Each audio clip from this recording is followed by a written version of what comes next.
예, 제가 오늘 처음이어서요. 좀 떨립니다. 네, 시간을 제가 잘 지켰으면 좋겠는데, 좀 어색하니까 좀 이해해 주시면 좋겠습니다. 이 아모스서는 이 남유다 출신 선지자 아모스가 이 북이스라엘을 향하여서 지금 말씀을 전하고 있습니다. 북이스라엘의 성지인 베델에 올라가서 이제 말씀을 전하고 있는 겁니다. 그러면서 먼저 1장 3절에서 이제 아람에 대해서 이제 예언을 하면서 특별히 이제 심판 메시지를 예언하면서 시작을 하죠. 이 아람이라는 나라는 북이스라엘을 가장 괴롭혔던 나라입니다. 지금 이 아모스가 예언하기 50년 전에 어떤 일이 있었냐면 아람 왕 하사엘이 왕이 되었습니다. 그리고 이 하사엘은 엘리사가 이제 세운 왕인데요. 이 엘리사가 이 하사엘에 대해서 예언을 하면서 막 웁니다. 근데 그 우는 이유가 뭐냐면 하사엘이 아이벤 여인의 그 배를 가르는 일을 할 것이기 때문에 슬퍼서 우는 장면이 이제 열왕기하 8장에 나옵니다. 그러니까 그만큼 아람이 북이스라엘을 많이 괴롭혔습니다. 근데 이 남유다 출신 선지자인 아모스가 이 아람이라는 나라가 심판당할 것이다 라는 이제 말씀을 전하기 시작한 겁니다. 그러니까 이제 북이스라엘 사람들이 이제 신나서 이제 그 메시지를 듣고 모이기 이제 시작했습니다. 아람이 심판당할 것이다. 그 다음에는 블레셋이 또 두로가 에돔이 암몬이 모압이 심판당할 것이다 라는 이제 1장 메시지를 쭉 들으면서 아마 북이스라엘 사람들이 통쾌했을 겁니다.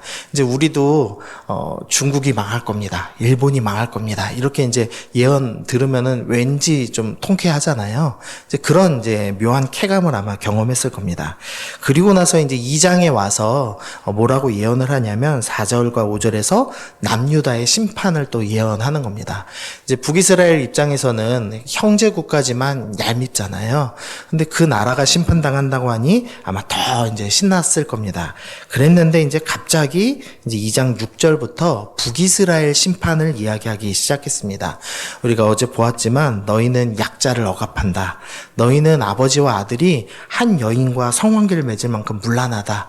그리고 너희는 약자들에게서 빼앗은 것으로 성전에서 먹고 마시고 즐기는 자들이다. 라고 이렇게 이제 심판을 하면서 심판 메시지를 전하면서 2장 13절에서 곡식단을 가득 실은 수레가 흙을 누르는 것처럼 너희도 눌리게 될 거다. 너희가 짓밟힐 것이다. 이제 이런 이제 예언의 말씀을 들었습니다. 그러니까 다른 나라 심판 메시지 들으면서 신났던 북이스라엘 사람들이 갑자기 이제 찬물 끼얹은 것처럼 분위기가 확 가라앉았겠죠. 이제 그리고 나서 이제 3장에서 이 선지자가 본격적으로 심판 메시지를 이제 이야기합니다. 그러면서 오늘 1절부터 8절에서는 그 심판 메시지를 전하는 이유가 무엇인지에 대해서 이제 설명을 합니다. 먼저 1절 말씀 보시면은요. 이스라엘 자손들아 여호와께서 너희에 대하여 이르기를 이 말씀을 들으라 라고 하면서 시작을 합니다. 이 히브리어 원어 어순에는 들으라 말씀을 이렇게 이제 시작을 합니다. 이스라엘 사람들이 가장 익숙한 말씀 중에 하나입니다. 이스라엘 사람들이 날마다 외우는 말씀이 있는데 신명기 6장 말씀이죠. 이제 우리가 쉐마라고 부르는 말씀인데 이제 들으라 이스라엘 하면서 이제 나오는 말씀이죠. 우리 하나님 여호와는 오직 유일하신 여호와시다라고 하는 그 말씀입니다. 이 신명기에서 하나님께서 들으라라는 말씀으로 항상 시작하실 때는 축복의 말씀이었습니다. 뭐 예를 들면 신명기 6장 이제 이스라엘아 들으라라고 말씀하면서 10절과 11절 보시면 건축하지 않은 성읍들을 얻을 것이다. 채우지 아니한 아름다운 물건을 얻을 것이다. 이제 이런 식의 놀라운 축복의 말씀이 이루어질 때 항상 들으라라는 말씀으로 시작을 했습니다. 그런데 이제 오늘 하나님께서 들으라라고 말씀하실 때는 축복의 말씀을 시작하지 아니하시고 심판의 메시지를 시작하시는 겁니다. 그러니까 이제 북이스라엘 입장에서는 큰 이제 충격으로 다가왔겠죠. 근데 이 들으라라고 한 다음에 특별히 말씀을이라고 강조를 하고 있는 겁니다. 너희 말씀 안 들어서 이렇게 됐다라고 지금 하나님께서 이 책망하고 계시는 겁니다. 그러니까 이 북이스라엘이 우리가 말씀을 안 들었구나. 이제 그리고 축복의 메시지가 이제는 심판의 메시지가 되었구나라는 이제 충격에 휩싸였을 겁니다. 그리고 나서 이제 선지자가 계속 말씀을 전합니다. 1절 후반부하고 2절 보시면은요. 애굽 땅에서 인도하여 올리신 모든 족속에 대하여 이르기를 내가 땅의 모든 족속 가운데 너희만을 알았나니 그러므로 내가 너희 모든 죄악을 너희에게 보응하리라 하셨나니. 이제 너희가 어떤 민족이냐? 너희는 애굽 땅에서 인도하여 올린 족속이다라고 말씀합니다. 즉 하나님께서 구원하신 족속입니다. 그리고 또 하나의 이제 설명을 하는데요. 땅의 모든 족속 가운데 내가 너희만 알았다라는 표현을 하는 겁니다. 이게 단순히 지식적으로 알았다라는 표현이 아닙니다. 여기서 이 알다라는 표현은 히브리어로 야다라는 이제 말인데요. 이 야다는 아담이 하와를 알다, 즉 부부간에 서로 경험하여 안다라는 의미로 또 사용되는 단어고요. 또 창세기 18장에서는 아브라함을 택했다라고 할 때도 이 야다라는 표현을 씁니다. 그리고 또 당시에 이 조약을 맺을 때, 고대 근동에서 조약을 맺을 때 이 조약을 맺은 사람한테 내가 너를 안다, 야다라는 표현을 또 씁니다. 그러니까 지금 내가 너희를 알았다라는 표현을 하실 때는 하나님께서 내가 너와 부부관계를 맺었다, 그리고 내가 너를 택했다, 그리고 너는 나와 언약 맺은 백성이다라고 지금 하나님께서 말씀하는 겁니다. 그러니까 네가 나와 부부관계를 맺을 만큼 친밀하고 내가 너를 택했고 네가 나와 언약을 맺었음에도 불구하고 너희는 지금 나를 섬기지 않고 말씀을 쫓지 않고 바알을 숭배하고 있으니 이제는 내가 이 모든 것 죄악으로 인해서 너희에게 보응하겠다, 너희에게 갚겠다라는 말씀을 하고 있는 겁니다. 그러면서 3절부터 8절에서 우리가 좀 이해하기 좀 쉽지 않은 말씀을 전하고 있습니다. 총 7개의 질문과 이제 1개의 평서문으로 되어 있는데요. 이제 이렇게 설명하는 겁니다. 땡땡땡이란 원인이 있으니 땡땡땡이란 결말이 있다. 뭐 이런 식으로 이제 우리 문화에는 좀 맞지 않는 그런 이제 설명을 하는데요. 핵심 메시지는 7절입니다. 7절 한번 보시면은요. 주 여호와께서는 자기의 비밀을 그 종 선지자들에게는 보이지 아니하시고는 결코 행하심이 없으시리라. 그러니까 결국 3절부터 8절에서 하고 싶은 말씀은 선지자에게 하나님께서 비밀을 드러내셨고 선지자인 아모스는 전할 수밖에 없다. 나는 하나님이 말씀하시니 전할 수밖에 없다라고 지금 이야기를 하는 겁니다. 이제 그거를 뭐 예로 들면 6절하고 한번 연결해 보시면 성읍에서 나팔 소리가, 이제 군대가 와서 나팔 소리를 불면서 성읍 앞에 다가오면 그 나팔 소리를 들은 백성들이 어찌 두려워하지 않겠느냐. 그것처럼 하나님이 말씀하시면 선지자는 말씀을 전할 수밖에 없다. 이제 이런 식으로 선지자가 설명을 합니다. 근데 이 7개의 질문이 하나같이 뼈가 있는 말씀입니다. 먼저 좀 3절 보시면은요. 두 사람이 뜻이 같지 않은데 어찌 동행하겠으며 라고 합니다. 여기서 두 사람은 이제 하나님하고 선지자 아모스를 의미하는데요. 하나님하고 선지자 아모스가 뜻이 같으니 내가 동행하고 있는 거다. 그러면서 은근히 끝이 같지 않은 사람, 그러니까 하나님과 뜻이 다른 사람들이 있다. 그게 누구냐? 바로 너희다라고 은근히 지금 책망을 하고 계시는 거죠. 그리고 4절 보시면 사자가 움켜진 것이 없는데 어찌 수풀에서 부르짖겠으며 돼 있는데, 이 사자는 이 먹이를 잡은 다음에 이렇게 울부짖는, 표하는 습성이 있다고 합니다. 그래서 지금 사자가 먹이를 잡은 다음에 부르짖는 겁니다. 근데 여기서의 이 사자가 누구냐? 8절 보시면은요. 사자가 부르짖은즉 누가 두려워하지 아니하겠느냐? 주 여호와께서 말씀하신즉 누가 예언하지 아니하겠느냐? 지금 사자가 부르짖고 여호와 하나님께서 말씀하십니다. 그래서 이 본문에서 지금 의미하는 사자는 누구냐면 바로 하나님을 의미합니다. 그러니까 하나님께서 지금 찢어 죽이고 잡아먹을 먹이를 앞에 두고 울부짖고 계시다, 표하고 계시다라고 지금 4절이 은근히 이야기를 하고 있는 겁니다. 그러면서 선지자에게 말씀하는 거죠. 선지자가 이야기하는데 북이스라엘, 바로 너희가 바로 그 사자의 먹이가 되는 존재다. 찢기기 직전에, 심판당하기 직전의 상태에 너희가 놓였다라고 말씀을 하고 있는 겁니다. 근데 이 말씀이 이 안타까운 이유는 창세기 39장에 보시면은요, 이 야곱이 예언을 하죠. 예언을 하면서 이 이스라엘의 대표자인 이 유다 지파에 대해서 뭐라고 얘기하냐면 유다는 사자 새끼다라는 예언을 합니다.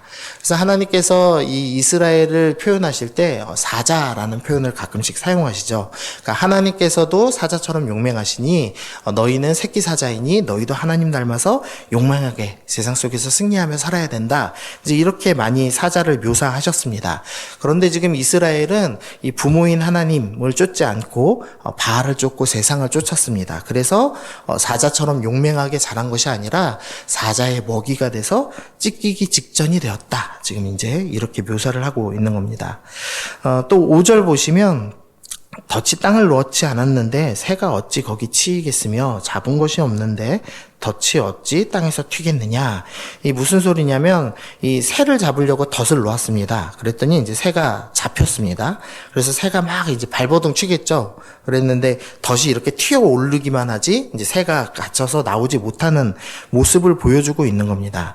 근데 이제 이것도 이스라엘을 묘사하는 것인데 이 신명기 32장에 보면 이 마치 독수리가 자기 보금자리를 어지럽게 하며 자기 새끼 위에 너풀거리며 그의 날개를 펴서 새끼를 받으며 하면서 하나님께서는 나는 독수리다. 그리고 너희를 새끼로 그래서 내가 너희를 받았고 너희를 보호했다. 그래서 내가 너희를 인도했다라고 표현하는 말씀이 신명기 32장에 있습니다.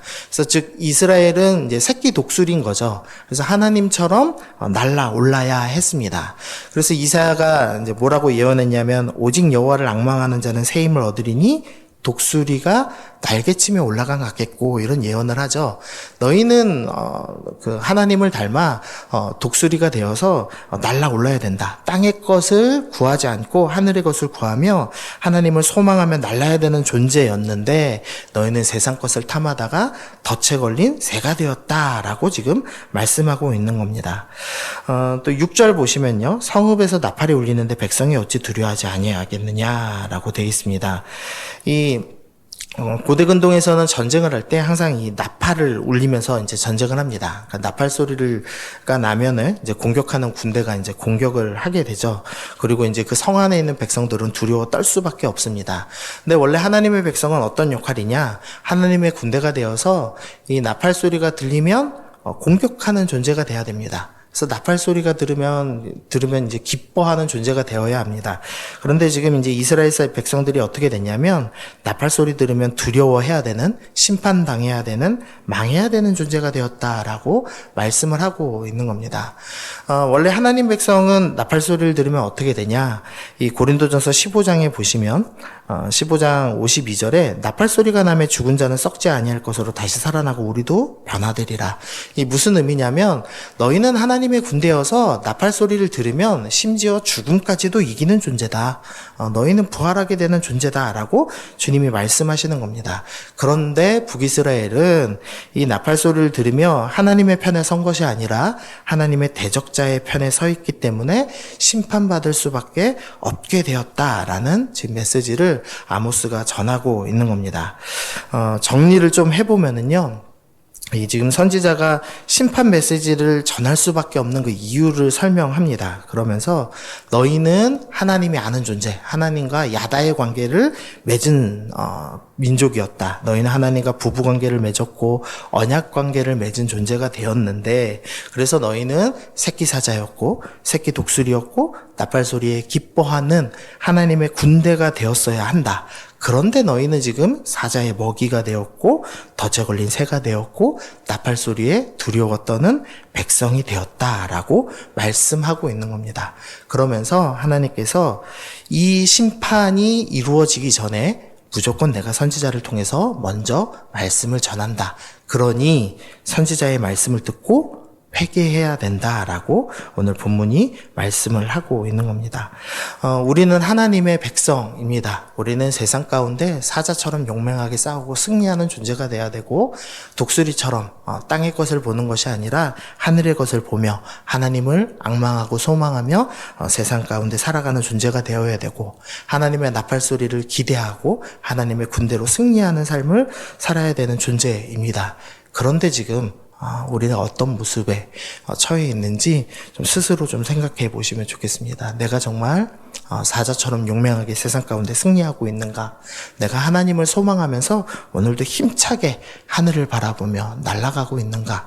내가 정말로 나팔 소리를 기대하며 살아가고 있는가를 좀 생각해 보시면서 하나님, 내가 오늘부터 이 들으라 말씀을로 시작되는 이 심판의 메시지를 들으면서 내가 오늘 말씀 앞에 머물겠습니다. 내가 다시 하나님만을 소망하며 하나님 백성의 그 정체성을 찾고 하나님만을 소망하며 살기로 결단합니다.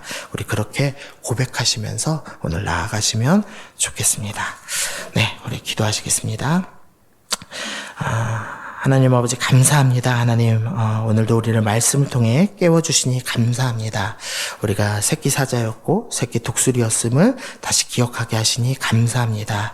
우리가 세상을 쫓다가 덫에 걸리는 어리석은 자 되지 아니하고 하나님을 소망하며 하나님 말씀 앞에 머무르며 힘있게 하나님 백성답게 살아갈 수 있는 우리가 되게 하여 주옵소서. 감사드리며 예수님의 이름으로 기도드립니다. 아멘.